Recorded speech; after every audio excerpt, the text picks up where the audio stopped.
fresh off his election win here. New York City Mayor-elect Zohran Mamdani he's in Puerto Rico for an annual summit that brings together New York politicians and lobbyists, the infamous SOMOS. Before arriving, Mamdani spoke by phone with outgoing Mayor Eric Adams, who promised that his team will fully cooperate with this transition. Meanwhile, Wall Street is reckoning with Mamdani's win. As NPR put it, New York City CEOs and other billionaire business leaders spent more than $40 million trying to stop Mamdani from becoming the city's next mayor. Now, they have to live with him. And Liz, in your latest piece for Semaphore, headlined, "Relax, nobody's leaving New York," you write in part this: as the city's financiers complain loudly about Zohran Mamdani's win, watch what they do, not what they say. Sales of pricey condos hit a 3-year high as Mamdani's win was all but assured. Indeed, Midtown in particular is celebrating an incredibly hot real estate market. A former real estate executive remarked last week, commercial leasing is out of sight. And Liz, I will say, I've thought this storyline was sort of overblown to begin with. We heard similar things when Bill de Blasio was elected. Nobody left. Will there be 1 or 2 high-profile incidents that our friends at the New York Post will write up about in a big way? Sure. But tell us what you found. You're finding New York's business leaders, they're not going anywhere. No, and money talks on Wall Street, so look where they're putting their money. You know, as you said, commercial leasing is crazy right now. Salesforce, whose CEO Mark Benioff had some very strong words for San Francisco, is not shy about calling out city mismanagement. Just renewed their lease just a couple blocks from here. You know, J.P. Morgan just opened a $3 billion monument to capitalism a couple blocks away on 47th Street. Ultimately, these are talent businesses, and for reasons we can get into, young talent wants to be in New York City. And in fact, the core of Mamdani's coalition was these white-collar, college-educated people who are complaining about prices, but they are squeezed precisely because they all want to be here. And, I think without talent deciding that New York City is not somewhere they want to be, nobody's going anywhere. Kudos to the editors at Semaphore for letting you start the headline with "relax." My editor wrote that headline. Oh, he wrote it? Oh, very nice, yeah. But it does feel like, maybe part of it, do you think that part of it is also like in COVID, there was such an exodus of New Yorkers out of the city. Some of that is sort of baked in. For sure, the suburban real estate market is also white hot, right? There are a lot of people who are leaving the city. One thing I keep hearing from people is they're really waiting to see what he does with the schools.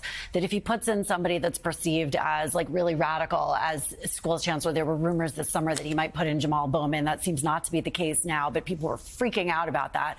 That could drive, maybe not leaving the New York area, but certainly leaving the city for younger families that are worried about education. What do you think some of those other dynamics might be? It's certainly going to be schools. It's certainly going to be police. I think the business community was very heartened by his comments that he would sort of keep Jessica Tisch around.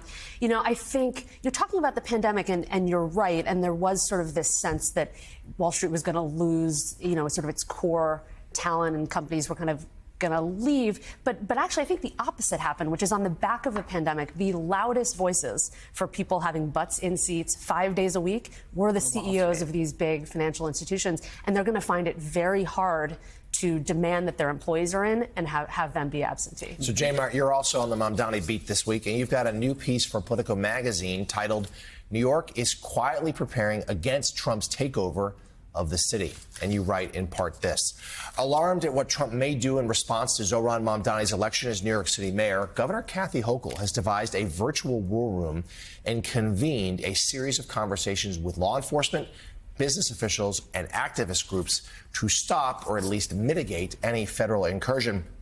And J-Mart, I wrote this week also about how the White House and President Trump has been watching this race and has been sort of waiting for Mamdani's election, believing Mamdani is the foil that he could use, that'll be the moment he does indeed really turn on his former hometown. You've got new reporting as to how New York will respond. Tell us more about it.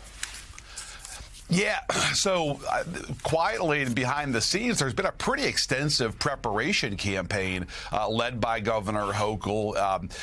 Her point person is the State Emergency Coordinator, Homeland Security Director, who has been organizing a series of meetings with folks in and around New York City, coordinating with Jessica Tisch, who you guys just mentioned is the police commissioner for Eric Adams, likely to stay for at least the time being at the start of Mamdani's tenure governor as well. And the first goal, John, is stop this from happening. They are hoping to kind of preempt any effort to send the feds into New York. If that doesn't work, and I think there's going to be a pretty extensive PR campaign in the next 2 months to make the case we're good, we don't need the feds here. If that doesn't work, then it's phase two. Then how do you mitigate the presence of the National Guard or even active duty troops? Obviously, that's a more complicated question. But I think you're going to see a pretty whole of civic society effort, clergy, veterans, civic officials, activists, labor, to say on the front end, John, don't do this. And Hochul is interesting because she actually has established a rapport with Trump. It's on again, off again, but she does have a line with Trump. So, Rev, you're the right person to go to this. Mamdani was on with us on election morning, and we put this question to him. Hey, Trump has said he's coming. If you win, he told us that he's ready. What do you think? I think that he's ready, but ready has to be defined. I don't think that he's encouraging a confrontation. I think he's saying that he will not let the city be bullied.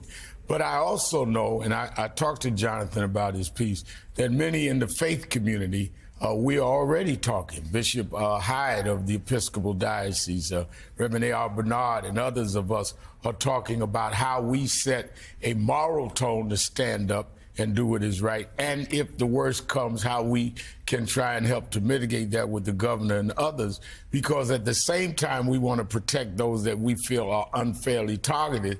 We do not want to see this get out of hand either way, and appeal to the business community that can influence President Trump, who has significant business interests. Let's not forget, you're talking about a city where he has a lot of interest. So it is not L.A. to him. It is not Chicago to him. You're talking about Trump Towers and other real estate here that's his, and his buddies are here. I think that there may be ways to deal with this without robbing people of their right and without scapegoating people based on their language or their race. And at least we should try to attempt that. If not, we've got to take a stand that is right and moral. And we see that polls thought that his moves in L.A., Chicago's other places, unpopular, and his effort to punish New York by scuttling that rail tunnel to New Jersey, well, that may have helped elect the new Democratic governor of New Jersey.